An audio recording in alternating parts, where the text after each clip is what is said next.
Hi hello வணக்கம் மக்களே. இன்னைக்கு நம்ம நிகழ்ச்சியில் என்ன பார்க்க போகிறோம் அப்படின்னா, எந்த மூவியோட ரிவ்யூ பார்க்க போகிறோம் அப்படின்னா காதல் தி கோர் அப்படிங்கிற மலையாள படத்தோட ரிவ்யூ தாங்க பார்க்க போகிறோம்.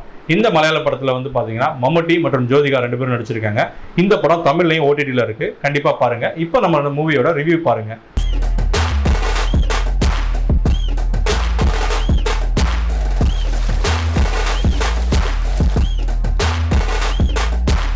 இந்த படத்துல வந்து பாத்தீங்கன்னா மம்முட்டி வந்து பாத்தீங்கன்னா ஒரு லோக்கல் பொலிட்டிஷியன் அப்படிங்கிற மாதிரி கேரக்டர்ல பண்ணியிருக்காரு. ஒரு 18 வயசு பொண்ணுக்கு வந்து பாத்தீங்கன்னா அப்பா கேரக்டர் பண்ணியிருக்காரு. இவரோட மனைவியா ஜோதிகா மேடம் வராங்க. சரி, இது என்னப்பா கதை அப்படி இருக்குன்னு கேட்டீங்கன்னா, 2 பேரோட வாழ்க்கை அப்படியே போயிட்டு இருக்கு. இதுல வந்து பாத்தீங்கன்னா திருப்பமா வந்து பாத்தீங்கன்னா எனக்கு டைவர்ஸ் வேணும் அப்படின்னு சொல்லி ஜோதிகா மேடம் வந்து பாத்தீங்கன்னா கோர்ட்ல கேஸ் போடுறாங்க. அந்த டைவர்ஸ்க்கான ரீசன் கேட்பாங்க கோர்ட்ல, என்ன கேஸ் அப்படி, எதனால நீங்க டைவர்ஸ் கேட்குறீங்க அப்படின்னு கேட்கும்போது அதுல ஒரு மென்ஷன் பண்ணிடுறாங்க, என்னுடைய ஹஸ்பண்ட் வந்து பாத்தீங்கன்னா ஒரு தன் பாலின ஈர்ப்பாளர் அப்படின்னு. அதாவது வந்து பாத்தீங்கன்னா தன்னோட பாலின ஈர்ப்பாளர், ஆணா இருந்தா ஆண், பெண்ணா இருந்தா பெண், அந்த சுய பாலின ஈர்ப்பாளர் அப்படிங்கிற ஒரு காரணத்தை மென்ஷன் பண்றாங்க. அது வந்து பாத்தீங்கன்னா அதிர்வலைகளை உண்டாக்குது. அவர் வந்து பாத்தீங்கன்னா இந்த டைம்ல ஒரு அரசியல் எலெக்ஷன் நிற்கிறாரு, எலெக்ஷன் ஆரம்பமாக போகுது, அதுக்கான பிரச்சாரம் பண்ணிட்டு இருக்காரு. இந்த டைம்ல இப்படி ஒரு பிரச்சனை போயிட்டு இருக்கு. அவரோட கட்சிக்காரங்க வந்து பாத்தீங்கன்னா உதவ முன் வராங்க. என்னப்பா உங்க ஒய்ஃப் வந்து இந்த மாதிரி இது சொல்லியிருக்காங்களே அப்படிங்கும்போது அவங்க என்ன சொல்றாங்க, இல்ல வழக்கம் போல வந்து பாத்தீங்கன்னா டைவர்ஸ் வாங்குறதுக்காக குடும்பப்படுத்தினாங்க, இந்த மாதிரி ரீசன் அந்த மாதிரி ரீசன் எல்லாம் சொல்லுவாங்க. அது மாதிரி இது ஒரு ரீசன் சொல்லி டைவர்ஸ் கேட்கறாங்க அப்படின்னு சொல்லி வந்து பாத்தீங்கன்னா அந்த கேஸை அவங்களுடைய கட்சிக்கார ஒரு வக்கீலே வந்து எடுத்து நடத்துறாங்க. மம்முட்டி அவர்களும் வந்து பாத்தீங்கன்னா அது வந்து பாத்தீங்கன்னா பொய் அப்படின்னு சொல்லி அவரும் வந்து உண்மையை ஒத்துக்காம இருக்காரு. ஆனா உண்மையை சொல்ல போனா மம்முட்டி அவர்கள் வந்து பாத்தீங்கன்னா இந்த படத்துல வந்து பாத்தீங்கன்னா ஒரு தன்பாலின ஈர்ப்பாளர் அப்படிங்கிற கேரக்டர்லாம் நடிச்சிருக்காரு. முதல்ல வந்து பாத்தீங்கன்னா இந்த கேரக்டர் நடிச்சதுக்கு மம்முட்டி சாருக்கு வாழ்த்துக்கள் தெரிவிச்சுக்கணும். ஏன்னா ஒரு மம்முட்டி சார் மாதிரி ஒரு வேல்யூபிளான ஆக்டர் வந்து பாத்தீங்கன்னா மலையாளத்துல இந்த கேரக்டர்ல எடுத்து நடிக்கிறதுக்கு வந்து ஒரு தைரியம் வேணும். மனுஷன் வந்து பாத்தீங்கன்னா சும்மாவே வந்து பாத்தீங்கன்னா சும்மா அந்த கேரக்டர்ல வாழ்ந்திருக்காருன்னு சொல்லலாம். எந்த ஒரு விரசமும் தெரியலங்க. இதுல வந்து குறிப்பிட சொல்லணும்னா வந்து பாத்தீங்கன்னா டைரக்டர் ஜோ பேபி ஒரு தன்பாலின ஈர்ப்பாளர் கேரக்டர் மென்ஷன் பண்ணியிருக்காரு. ஆனா படத்துல வந்து பாத்தீங்கன்னா ஒரு ஆபாசமாவோ விரசமாவோ அப்படி பார்க்கவே தெரியாது. இது வந்து பாத்தீங்கன்னா உணர்வுபூர்வமான ரீதியா அந்த படம் வந்து பாத்தீங்கன்னா மெதுவா போகும். இப்படி கோர்ட்ல வந்து சீன்ஸ் நடந்துட்டு இருக்கு. இப்படி போறதுல வந்து பாத்தீங்கன்னா கிளைமேக்ஸ்ல வந்து பாத்தீங்கன்னா அவங்க 2 பேருக்கு வந்து பாத்தீங்கன்னா டைவர்ஸ் கொடுத்து இது பண்றாங்க.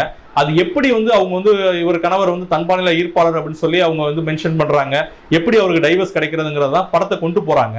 இதுல வந்து பாத்தீங்கன்னா இந்த காலத்துல வந்து பாத்தீங்கன்னா எப்படி வந்து ஆணும் பெண்ணும் விரும்புறாங்களோ அதே மாதிரி தன்பாலின ஈர்ப்பாளர் ஒரு சக மனிதர்கள் தான் அப்படிங்கிறத டைரக்டர் வந்து ஒரு வலுவான மெசேஜ் மூலமா சொல்லியிருக்காரு. விரசங்கள் இல்லாம ஆபாசங்கள் இல்லாம சொல்லியிருக்காரு. சரிங்க, தன்பாலின ஈர்ப்பாளர் வந்து பாத்தீங்கன்னா கல்யாணம் பண்ணிட்டாரு, அவங்க ஒய்ஃப் வந்து பாத்தீங்கன்னா அவரு தன்பாலின ஈர்ப்பாளர் தெரிஞ்சு கேஸ் போட்டாங்க, டைவர்ஸ் வாங்கிட்டாங்க. இதுக்கு ஏங்க காதல்னு பேர் வச்சிருக்காங்க அப்படின்னு நீங்க கேட்கறது புரியுது. காதல் அப்படிங்கிறது வந்து பாத்தீங்கன்னா 2 பேரும் விரும்புறது மட்டும் இல்ல, சேர்ந்து இருக்கிறது மட்டும் இல்ல, ஒன்னா ஊர் சுத்துறது மட்டும் இல்லைங்க, பிரிஞ்சிருக்கிறதும் காதல். அது அப்படிதான் வந்து பாத்தீங்கன்னா இதை மென்ஷன் பண்ணியிருக்காங்க. அதுக்கான அர்த்தம் தான் இது. அதாவது ஜோதிகா மேடம் வந்து பாத்தீங்கன்னா அவரோட கணவரை விரும்புறாங்க, நேசிக்கிறாங்க. ஆனா வந்து பாத்தீங்கன்னா அவர் வந்து ஒரு தன்பாலின ஈர்ப்பாளரா இருக்காரு, அவரோட சேர்ந்து வாழ முடியல. அவரும் வந்து பாத்தீங்கன்னா கல்யாணம் பண்ணிட்டோமேன்னு சொல்லிட்டு அவரோட சேர்ந்து வாழ முயற்சி பண்றாரு. விரும்புறாங்க, இவர் வந்து விருப்பம் இல்லாம அவங்க கூட இருக்காங்க. ஏன் வந்து 2 பேரும் கஷ்டப்பட்டு விருப்பம் இல்லாம 2 பேரும் ஒன்னா சேர்ந்து இருக்கணும்? சேர்ந்து இருக்கிறது மட்டும் காதல் இல்ல, அவங்களுடைய சுய விருப்பத்தோட பிரிஞ்சு போறதும் காதல் தான் அப்படிங்கறதான் கதையில சொல்லியிருக்காங்க.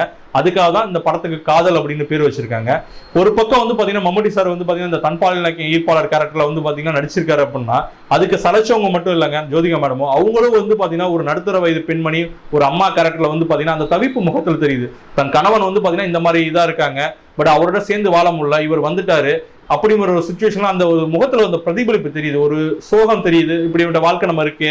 அவர் வந்து பாத்தீங்கன்னா ஒரு சங்கடத்துல நம்ம கூட ஒரு 18 வருஷமா வாழ்ந்துட்டு இருக்காரு, இனியும் அந்த சங்கடங்கள் தேவையில்லை, அவருக்கும் விடுதலை கொடுப்போம், நம்மளும் வந்து பாத்தீங்கன்னா விடுதலை நம்மளுடைய சுய முடிவை எடுப்போம் அப்படின்னு சொல்லி முயற்சி செஞ்சு அதுக்கான ஒரு முயற்சி எடுத்து டைவர்ஸ் வாங்குறாங்க. வழக்கம் போல அவங்க இந்த முடிவுக்கு வந்து டைவர்ஸ் எடுக்க போகும்போது ஃபேமிலியில சப்போர்ட் இல்லை, இந்த மாதிரி பிரச்சனைகள் வருது. ஆனா கடைசியில டைவர்ஸுக்கு வந்து பாத்தீங்கன்னா அவங்க ஃபேமிலியில உள்ள ஒரு மெம்பரே வந்து பாத்தீங்கன்னா சப்போர்ட் பண்றாரு. அந்த சப்போர்ட் உதவியா தான் வந்து பாத்தீங்கன்னா இவருக்கு டைவர்ஸ் கிடைக்குது. அது யாரு, எதனால அவங்களுக்கு டைவர்ஸ் கிடைச்சுங்கிறத படம் பார்த்து தெரிஞ்சுக்கங்க. ஏன்னா நான் ஸ்பாயில் பண்ண விரும்பல.